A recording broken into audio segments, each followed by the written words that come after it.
Well, that red #1 plate's going to look good on that green bike next year. It's going to be really good. Really awesome. Yeah. 7, 6, 5, 4, 3, 2, 1. You'll never have the sacred stone. Oh, this you crazy mother.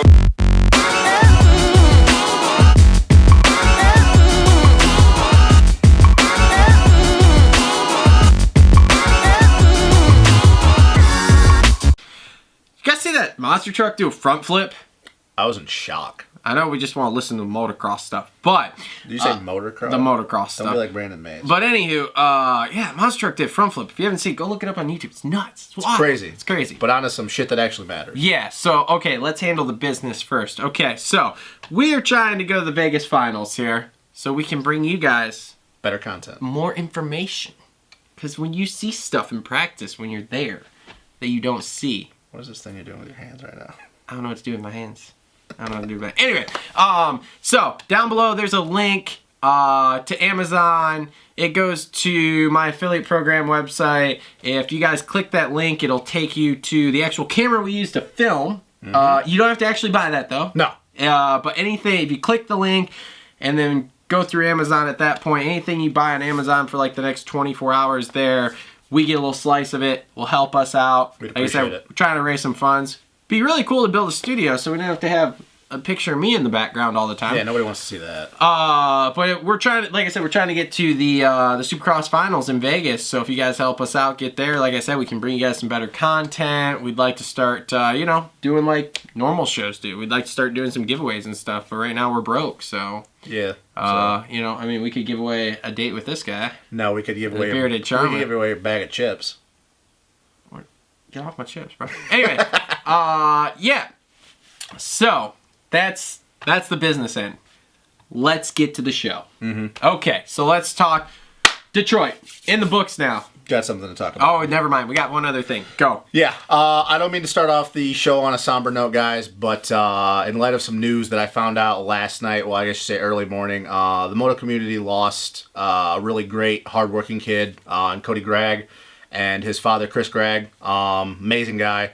They were on their way back from a GNCC race, and they lost control of their rig into an embankment, and it caught fire. So it's been a tough start to the year. I wanted to say something about Dylan Slusser after the Atlanta show, but by the time I thought about it, the show, we'd already done it. So just keep that family, the Gregg family, in your thoughts and prayers, because he was a really good kid. He had a bright future, and his dad was a really amazing guy. So just think about them, and it's just it's been a tough year so far, guys. So don't mean to start off on a somber note, but I thought it was appropriate to talk about it. So now we'll get into some racing and try to lighten the mood up, but I thought it was necessary to say something about that.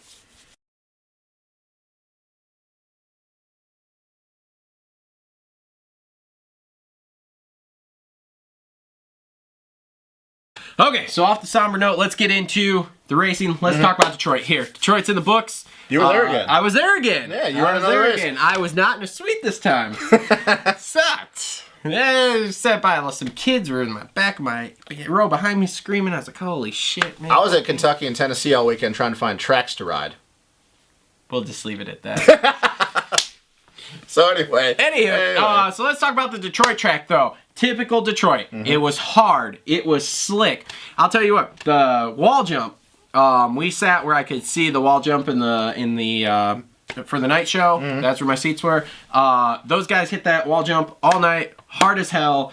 Launching it for that double. There was not one rut in that jump. Which, it's really surprising, too, and I know that Detroit always gets hard, but it's really surprising considering how much rain we've got up here. I thought that there would be a little bit of moisture and it would tack up a little bit, but no, man, that might as well have been a Blue Groove skate rink out there. It was.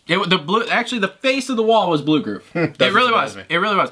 But what I heard, Savachi, I think, said in the press conference or something that the monster trucks were here a couple weeks ago or something. See, that I didn't know. I knew the Indy thing, but I didn't know that. So maybe the monster trucks were here and they never took the dirt out. If so, they need to stop doing that. Yeah, well, I mean, it helps in some spots, but like last night, that was terrible. Yeah, it was. So, you know, other than that, track was one line. I was amazed. The mains were so good compared to the rest of the day. Yep. The mains were fucking awesome. But Yep. the rest of the day, man, you could have just hooked those guys together like a freight train, and that's the way it was. Would you agree that that's the best 250 race? I mean, I know it was more towards the end of the May, but do you agree that was the best 250 race we've seen all year? That's the best 250 race I've seen all year. So Like that last night, West and East Coast? we could call Yeah. Matt. I told Yeah. him that same thing. I told I'd- Glenn. We called Glenn. He'll tell you the same thing. I told I'd him agree. that. I'd agree. Yep. Best 250 race, 450 race came out really well. So Yeah, I think there was only about 2 passing spots, like I just told you before we went on. I think the whoop section, the first whoop section leading into the Dragon's Back, just Yep. because there was a few different lines. I mean, the main line, everybody was just kind of banging up and then doubling down, and I know a couple people wheel tap double. But did you see, and I was going to say something to you before the show, but we were watching the race, guys, just going over some things cut out. Did you see that Baga actually won, I think it was 2 laps at the end of the main, doubled and then tripled down on the backside? Mm-mm. He banged through the first 2 and then preloaded and tripled over the backside from the middle roller. Yeah, so that was crazy. I don't know if anybody else caught that. I caught the tail end of it the first time, and I was like, no, there's no way that happened. And then I caught it the second time, I was like, holy crap. I think that happened when he closed right up on the Dungy Millsaps. okay. But either way, and then coming out of this, the beach corner and stuff, just because of how deep it was, a lot of people, Tomac rolling through the outside or burying on the inside. But other than that, it was definitely one line, but it's crazy how good the racing came out. I definitely was not, like, after watching the heat races, I got back home late, I was like, wow, Maine's going to be a snooze fest. Yep. But they were good. I thought so too. I thought the whole night was just going to be boring. It was not. No. So It was not. It's good.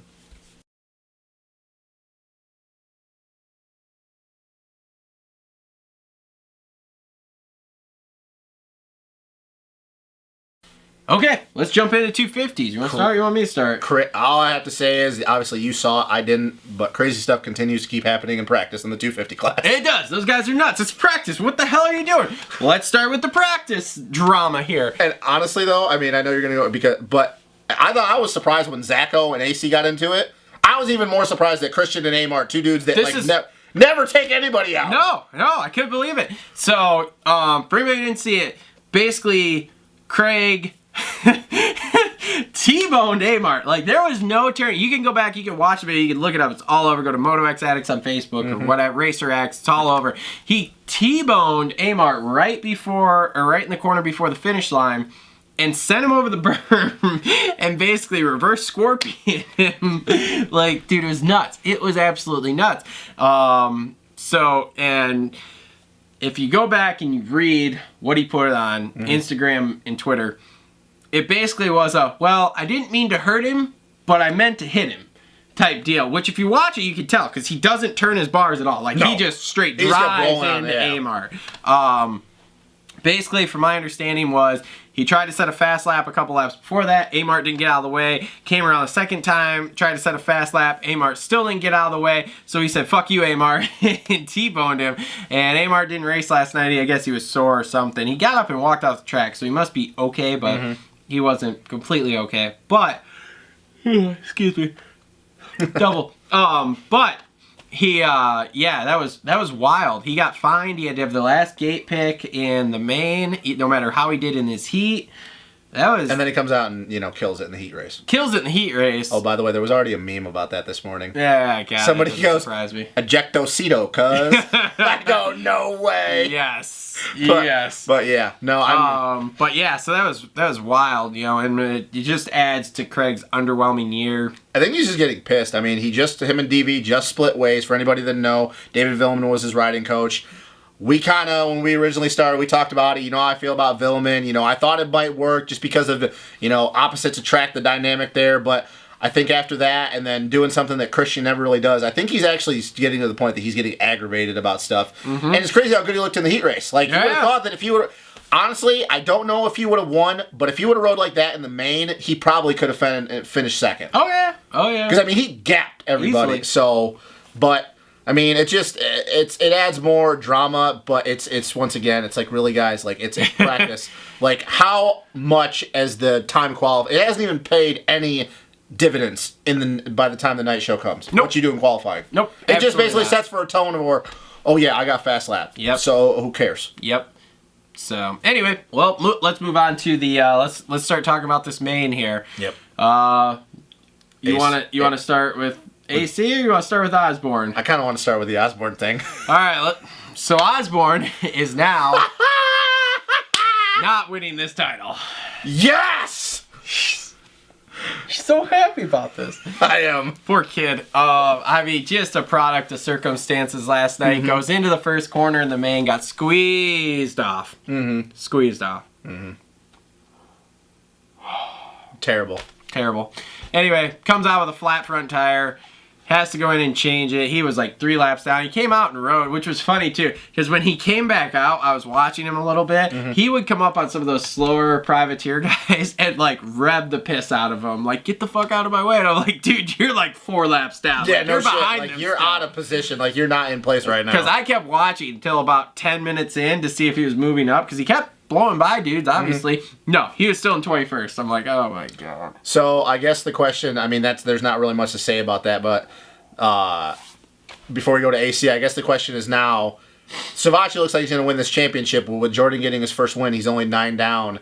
Do we see any possibility of Jordan closing the gap with how good AC rode? If Jordan and AC can go 1-2, Well, I think, did I text you last night or was I talking to somebody else? I think you were about talking it? to somebody else. Oh yeah, I was talking to Matt. So if you go next week and you get AC wins, Smith is second, and you get Savatgy third, or even fourth, say you put Osborne back up there. Yep. Which you can. Yep, and then you also have, like Ferrandes there too. So now all of a sudden you push Savatgy back to maybe fifth.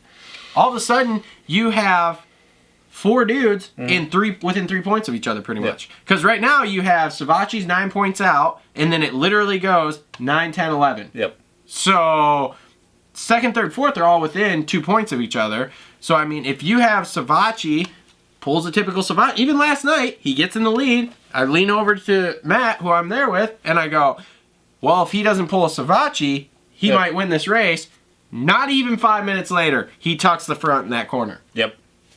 Typical Savatgy. Can't keep it off the ground, man. So, I don't know. This could get interesting. As of right now, I think he's got it in hand. If he could just keep it off the deck, finish top 3, he's fine. But I see 2 things happening.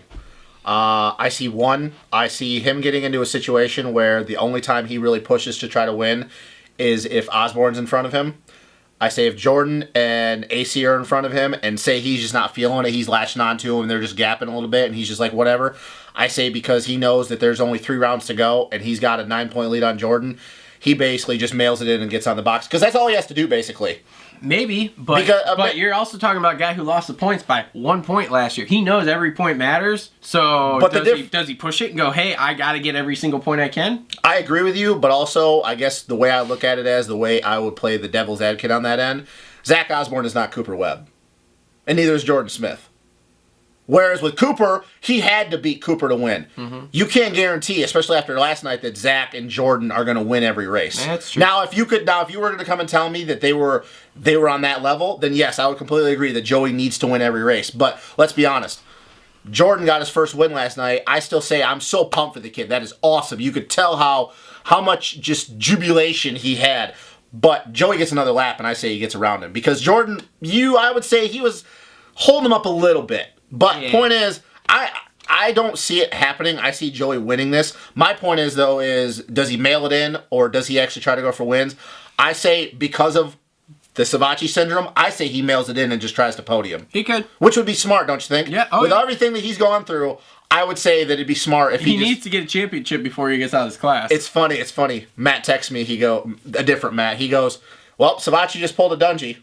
And I go, you care to elaborate? He goes, well, he's going to win this championship because he was more consistent. I go, wow. Yep, pretty much. So. But that's just my point. Me, personally, I say he mails it in and just tries to get out of the box. He doesn't have to win. No, he doesn't. So, but it's tight. It's not by any means. I'm not saying it's over. No, I mean, 10 points in 3 rounds in the 250 class is nothing. Mm-hmm. But I think if I'm Carmichael and Jeannie Carmichael and all them, and I'm in Savatgy's camp, I say mail it in, try to get on the box. If you get a chance to win, do it. If not, just podium. Yep. Because Jordan wins this weekend. Oh yeah. He might get 7th this weekend in St. Louis.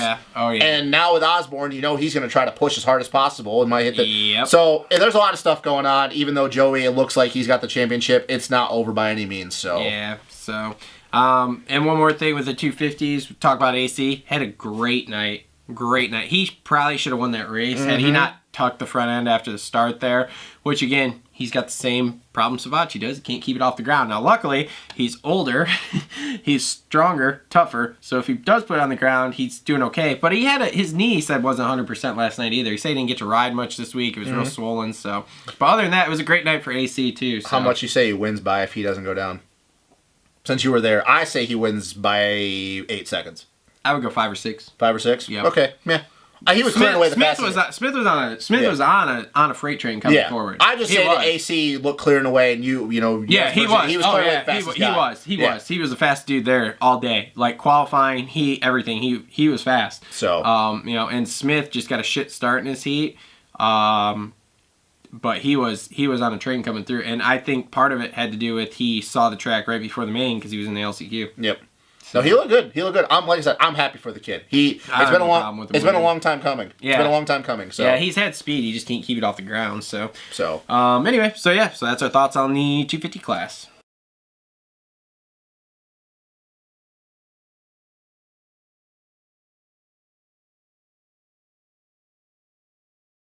Seven points. This is what we're to. 7 points. And we got a points race. Fuck yeah. Boy, howdy, I'll tell you. And just, man, if I recollect, it seems like it was 27 just a few rounds ago. Dude, it seems like just yesterday it was 29? Oh my gosh, guys. Holy shit. What is happening right now? Holy shit. Is the internet going to explode in 2 rounds? God, I hope so. I think it's, you know what, I think a certain, I don't want to pump it, but I think a certain website that starts with a V is going to blow up. You want to know why it would really blow up? Eli gets the points lead, and JS7 comes back in the same week. You know what? Stop. Just he's trying to be a dickhead, and I don't appreciate it. Okay, but in all seriousness, Eli Tomac has now, straight up, cut 22 points out of a points lead. It's basically been from the last the most consistent dude ever on a dirt bike. It's basically what you wanted to, 10 rounds maybe. Yeah, but it was 10 rounds. 10 rounds. Yeah, 10 rounds. Something like that. He's cut 22 points off. Yeah. So, boom. Who would have saw that coming? Because honestly, if nobody could have. If somebody would have told me that, even I wouldn't have believed it. I love Tomac, and I wouldn't have been like. I honestly don't even think Roxon could have done that. Nope. Mm-mm. So it's dude just continues to roll. I mean, it's almost like we talked about at the end of the show last week. It's almost getting to the point that it's like, what else can you even say about him? I mean, he's consistent. Bike looks flawless. You know, his starts are on point. Obviously, you know, his cardio's not an issue. He's patient. He marks the guys, knows he doesn't have to pull the trigger early, and then once he does, it's see ya. He's got the big momentum. I mean, what else? I mean, no, honestly, like we need to but there's nothing to say. He's settled into his pro career. That's all that's happened to it. Like we talked about before we started filming this, Eli of old would have gotten a second or third place start and been like, shit, I need to sprint for the first 5 minutes here. I need to pass these guys and get gone. On the ground he goes. Yep, and then on the ground he goes. Now you've got it. He gets a third place start or second place start. Hell, let's go with second because that's been pretty much his MO the last 3 weeks here, going back to Daytona. You get in Daytona, he paces J-Mart for 10 plus minutes and just boom, at 11-minute mark, pulls the trigger and he's gone. You get last week, he sat behind Baggett for a few laps and then found his spot, boom, pulled the trigger, see ya. This week, he gets behind frickin' Marv. He knows the only spot he's going to get Marv, and the only spot I called it that anyone would make any moves would be the sand section on the outside, and the only person I said would do anything in it, Tomac, because Tomac rips sand. Boom, what was it, 5 minutes in last night? Something like that. Around the outside in the sand section, there he goes. Rips a 10-second lead, and he's gone. Like, that's it. And I don't want to, because obviously two contrasting different styles, two different career paths, but it almost is looking like a certain dominance of a number 2 green bike that we saw for the past few years. And where I'm going with this is Eli's 23 right now. Obviously, I don't want to indicate and even try to predict when he would retire. So let's say, give or take, he retires in the next 5 years. That's a good point. He's 27 years old. Okay, if he's 23, I'm pretty sure he's 23. So 27, 28 years old. He's got his shit on point. As much as I hate to say it, neither of us know what's going to happen with Roxon. We really hope he comes back 100%. But let's be honest, guys. You'd be foolish to think that injury is not going to affect him at some point. Mm-hmm. Do we see a possibility of another 4P coming with Kawasaki? Because I tell you what, guys, I hate to say it because I still have so much faith in Cooper Webb that he's going to finally get it figured out, because I think he's the only person right now that's on the path that could be, maybe even a Baggett because he's finally getting the stuff together, but more on the Cooper Webb side just because Cooper's just a little bit younger. But honestly, there's nobody that I could see that even could touch Eli right now. And that's the difference, because even though we picked Kenny at the beginning of the year, like we could have seen him maybe go in these 2-3 race lulls and then just win on 4. Tomac's dominated everything. Like other than a few like heat races, he had to go to the semi. Start to finish, he has been without a doubt the fastest guy. There's only one other person that we've seen do that in the last 5 years, and that's Ryan Villapoto. Yep. So I'm gonna leave it. I'm gonna leave it at that, man. I'm just gonna. I mean, if you want to, anything you want to say to that, that's fine. If you don't, I'm just gonna leave it at that. I mean, yeah, well, and it's even been made mention by Ryan Dungey himself. Well, last time a green bike was beating me this bad, I wanted to quit, and this, that. He said this. He's openly said this. Oh, yeah, I know. So, yeah, I don't know. It's eerily reminiscent. And we talked about it before the show started, because we were sitting around talking. Every single one of Dungey's titles, other than possibly last year, has an asterisk by it. Yep. Because he's never been last year might be the only year I'll give him, and you and I have argued about this already, that he was the fastest guy in the field. Last year, 2016. I'll give him that title. All year long I'll say he was the fastest dude. You had Eli was healthy all year. Kenny was healthy all year. Did they have their bikes figured out? Not really, but they were at least healthy. There was not nagging injuries, anything like that. They were healthy. They were good to go. So fine, if you can't figure the bike out, whatever, that's part of the game. But he was far and away the fastest. 2015, he was not. Kenny was faster. Kenny cased that jump in San Diego, then hit the wall in Atlanta 2 rounds later. Okay, cool. That ended his season. You had Eli that year in 2015. Was up and down. Up and down. First full year on a 450 coming off injury. I mean, it wasn't great. And then obviously everybody knows what happened the 4 years before that. I was going to say, the 4 years before that, you had his 2010 title when he was a rookie. There was no one in the class. Everybody was hurt. I mean, I put an asterisk next to every title he's got other than last year. Last year, I'll give him. He has one that he's won outright, the fastest dude ever. This one, it's showing. He's not the fastest dude, and as soon as you put him against other guys who are faster than him, who can hold it together, a la RV, he can't do anything. And like we talked about, and I think that's the hard thing for a lot of people to fathom is that Tomac struggled like he always does at the beginning of the year and has gotten better. And now I said to you that Dungey's regressed. I will say that Dungey's regressed on the mental side of things. His speed's still the same, guys. He's just not the fastest guy. Like, his speed is good. His mental, you could talk about that. But guys have actually gotten faster. Now you can get rid of the point that because it's happened a few weeks in a row right now, he's not even the second fastest guy on the track. No. Well, and this is what we talked about at the beginning of the year, is he's consistent, but the problem is you have so many guys. I talked about this with somebody earlier. Even coming out of the amateurs now, and you're going to see this more and more, if you go to Arena Cross, I would say half to 3/4 of the top class there is all guys who used to race Supercross and weren't quite good enough in Supercross, or they got hurt, they lost their rides, they couldn't get another one, whatever. So you have that. Now you have it here, especially in the last 2 years, we have a surplus of riders because everybody's kid is the next Ryan Villapoto. So they all pay all this money to get them trained, and they go to every amateur national, and they do this, that, and the other thing, and they're good riders, but there's not rides for all of them here. No. And there's not going to be. So now you have, and I was watching the MX2 race from Argentina, you have like an MX2 right now, and this is just where we're just starting to filter down. Thomas Covington and Darian Sinai. Darian killing it. Yeah, buddy. Like, top 5 dudes in the GPs. And I think you're only going to see more of this as we progress. Yep. Because, especially in the U.S. here, like I said, everybody's kid is the next Ryan Villapoto or the next Ricky Carmichael. They spend all this money. These kids are decent riders, but they just can't quite cut it here because here they have literally the pick. Everybody wants their kid to ride in the U.S., okay? That's fine. That's cool. And there's so many fast guys. So getting back to Dungey, even though he's more consistent than all of them, you can't beat every single one of them every single week. Yep. You just can't. Yeah, Blake Baggett's going to beat you some weeks. Mara's going to beat you some weeks. Cole Seeley's going to beat you some weeks. Cooper when he's healthy. Jason Anderson's going to beat you. Cooper Webb. Hell, last night, Davey Millsaps. Yep.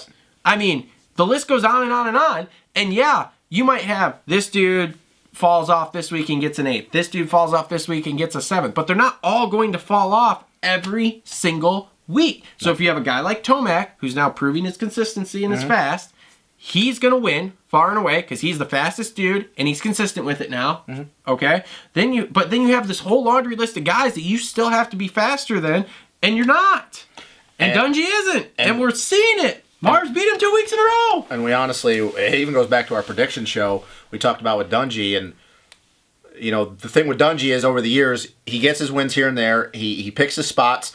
He knows he can podium everybody to death. He'll get 2nd, 3rd, sometimes get a 5th. Because his bad races are better than 95% of the people in the field. But his problem over the years when he won his championships is that he was not only consistent, he could have been the fastest guy when he wanted to. Well, just like you talked about, the problem is now that even on his good days, he's not the fastest guy. Nope. So there's guys, these influx of guys that are faster than him, even when he's killing it. And then obviously the dude that's his rival is clearing away faster than him on every level possible. So, I mean, it's I don't know, it's crazy, man. But this is just the way it is, and it's the progression of it, and, you know, eventually, yeah, Eli and Roxon, they're going to be the same way. Like, they're the fastest guys right now, but there's going to be, you put another 5 years on their pro career, all of a sudden, all these kids are coming up, they're fast, and it gets to a point, and we know, because obviously we're getting older now too, you get to a point where you start thinking about things and you go, well, maybe I shouldn't do that. Hell, Kevin Wyndham's a prime example of goes out, does practice, I'm not going to do that quad, I'm done. Yep, and that's why I retired. Yep. And so, you know, and I think Dungey's getting that. Hell, he's been in the 450 class for 10 years now. Okay, that's a long time for this sport. I mean, yeah. So, I mean, this is just the way it is. It's crazy because the more and more, I mean, we've been saying it since Eli got his 3 wins that he was going to win this championship. It was just, now that it's 5 rounds to go and it's only 7 points, like, it's hard. And I know the whole entire time I just said when we were talking about it before we went on the show, it is pretty crazy to fathom it because, like, I can't wrap my head around it. This is actually happening. Like, That's great. It is awesome. But once again, we even said it that Villapoto, Stewart, Carmichael, Roxon, none of those guys would have done this to Dungey, and then Tomac of all people, like, is going to do it. Like, it's just, it's hard. It's hard for me to understand it, but we've been calling this, like I said, that he went on his 3 when he got 3 wins, that Tomac, this was his championship to lose at that point. Yep. And you know what? And after the season, I want to go back, and I don't know what we have to do to play it, but after when Kenny got hurt, when we were sitting down in the basement, and we were talking about who was going to win the championship, and I kept saying, it ain't over till it's over. Well, guess what? It ain't over till it's over. Yep. So here we are. All right, let's get off those main guys now. Let's talk about a couple of other dudes been killing it the last couple weeks here. Butler Brothers Racing here. Oh yeah, good thing. Well, BTO Sports. Getting that factory ride was worth it, apparently. Dude, yeah, I know. So let's talk about Davey Millsaps and Blake Baggett. You want to know which one you want to talk about? You want to talk about Davey or you want to talk about Blake? I want to talk about Blake. I like Blake. So do I. I like Blake. Chupacabra. I like El Chupacabra. He's coming back. He's coming. He likes Supercross now. Dude's freaking gnarly. He's getting starts. He's got speed. He's better with that damn facility he's got. Gotta be a little more consistent. That's what he needs to work. Consistency, it's not quite there. He got a podium this year, though. Dude's coming. Dude is coming. Yeah, well, like I said. He's going to be the next guy to get between Eli and Dunge. And see, that's the thing is I would have said if Cooper would have been healthy that he was trending towards that guy, but now that I think Cooper's more focused on outdoors at this point, Blake is going to be the next guy.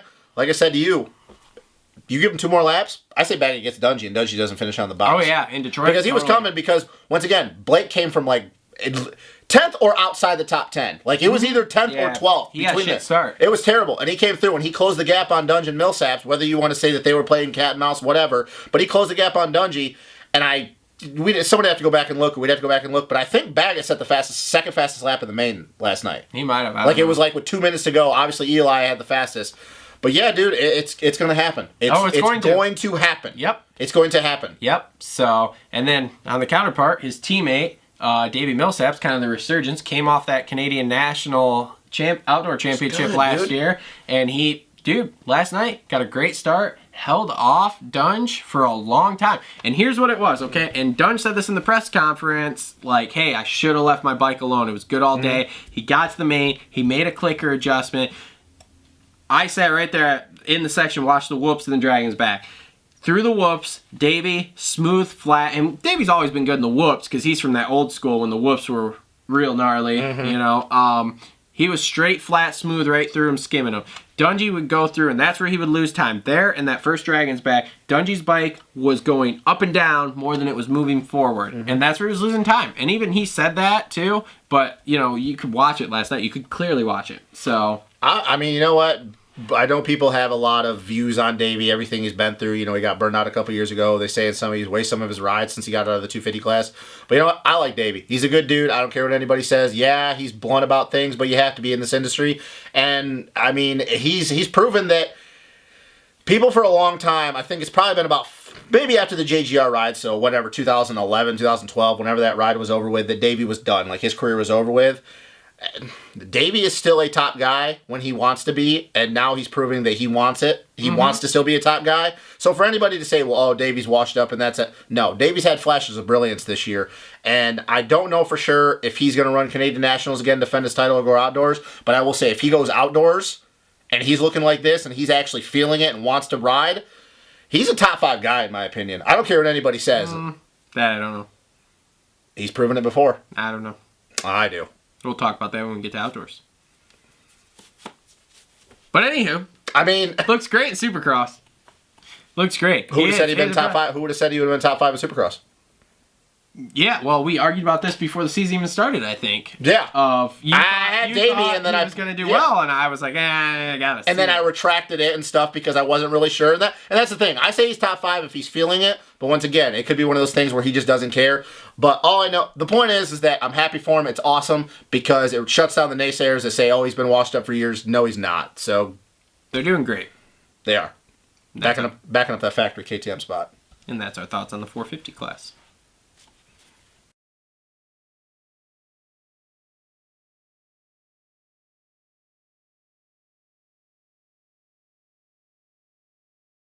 Okay, so let's move on. RM Fantasy, Supercross picks here. How'd your week go? I got 72 points. 87. Yeah, I should have left Blake in 4th because I had him in 4th in Indy, and that helped me. And that'd have been 2 weeks in a row. I would have got 1 through 4. The biggest thing that killed me is because I had Blake in 5th was the Cole Seeley thing. After how good he looked in the heat race and then getting a bad start, that really killed me because if he would have been in the top 5, I would have had like 82 points. But I was way off with the wild card. I had Brayton, and I think Brayton ended up like 16th or something. Yeah, I had Barsha for the wild card, and he made moves coming through. He crashed in the first corner, and he made it back to I think like 13th, so he was close-ish. But who was your 5th place guy? Seeley. Seeley? Yeah, but he got caught up in that first corner too. So basically, essentially, we had the same top 5 except in reverse order. Yes. Wow. But I got the top 4 because I bag it in 4th. So you know, great week for me. You know, moving ahead here. I'll start this week. Moving ahead. You gonna fold your arms? I'm just gonna. Whatever, dude. Okay, go. Moving ahead to this week. I'm gonna. You know, I go with the same top 5. I think I've been. We keep having these guys that, you know, jump up there. Chad Reed, not Blake Baggett, Millsaps, Tickle. You know, I mean, how do you judge it? Tickle was the top qualifier yesterday. You know, had the fastest time by 0.02 of a second over Tomac. Like, how do you judge it? So, in my mind, I just play it safe, consistent until Tomac proves me otherwise. Tomac number 1, Marv number 2, Dunge number 3. I think I continue to put Baggett in 4th. 5th place, I'm going to put Seeley again because he's been the consistent guy up there. Okay. And then the wild card's 14th. Yep. I think for that I go with like Michael Lessie or Vince Freeze. Okay. So. Oh, by the way, before I go on my picks, did you see that between Mikey and Freezy? Dude, yeah, I watched it. That was live. That was Vince's fault. He crossed over on him. I know. Oh my God, dude. If I was Mikey, I'd be like, bro, really? Like, we're gonna have words. But anyways, typical Vince Freeze, but we won't get into that. Go ahead. No. My top 5, I think I'm actually going to have to go a little bit different than yours. I think I'm going to have to go Tomac and Marv 1-2 just because they've done it 2 weeks in a row right now. And they've proven not only with starts, but just speed. They're that much better than everybody.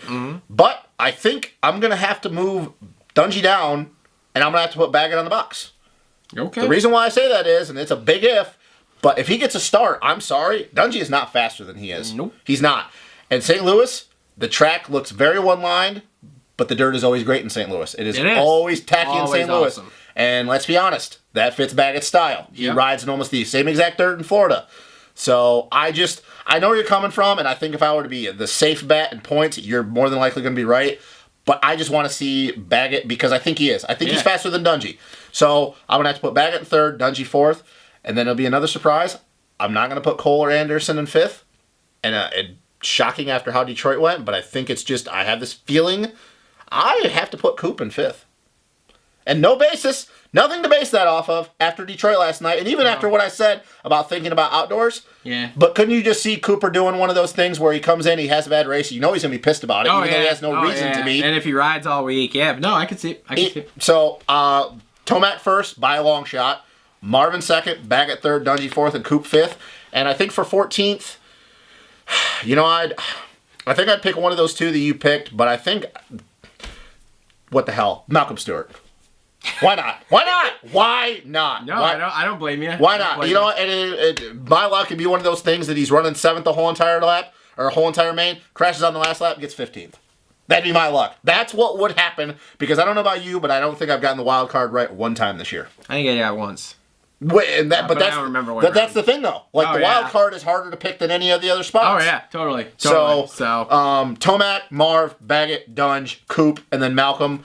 And, I mean, there's not much else to say to that. I think it's well, if that does happen, then it's tied. It's tied going into Seattle. If Dunge finishes fourth. Yeah. Yep. Either way, folks, it's going to be either 2 points or it's going to be tied. Going into Seattle. In my opinion. And, well, I'm pretty sure that you'd agree, too. I think since you picked Dunge, you'd agree more that it'd be 2 points. But either way, Tomac is the points leader after Seattle, folks.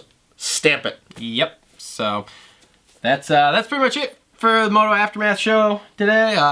This week. I don't really have anything else to say. I don't have anything else either. Don't forget, like I said, click the link down below. If you do any shopping on Amazon, you can buy card for your mom, you can buy a TV, you don't have to buy the camera the link comes up to, just click the link and then search whatever you want on Amazon. It doesn't matter, but like I said, then we get a little slice of it. Like I said, just trying to build funds. We want to upgrade, shooting, we want to upgrade a studio, we want to go to the races and, give you guys more than what we're giving you right now.